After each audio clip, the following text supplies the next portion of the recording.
Doktor, abituriyentlərin son mərhələsidir, imtahana hazırlaşırlar. Çox həyəcanlı, stresli. Demək olar ki, bildikləri də yadlarından çıxır. Bu haqda nə məlumat verə bilərsiniz?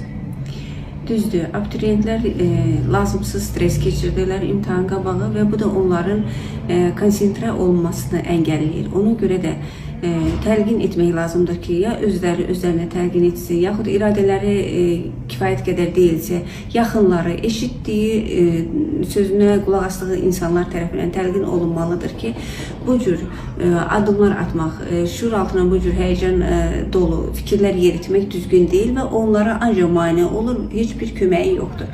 Ona görə də abituriyentlərlə bu barədə maarifləndirici söhbət aparılması onların ancaq kömək ola bilər ki, onlara nəinki ziyanı olmaz.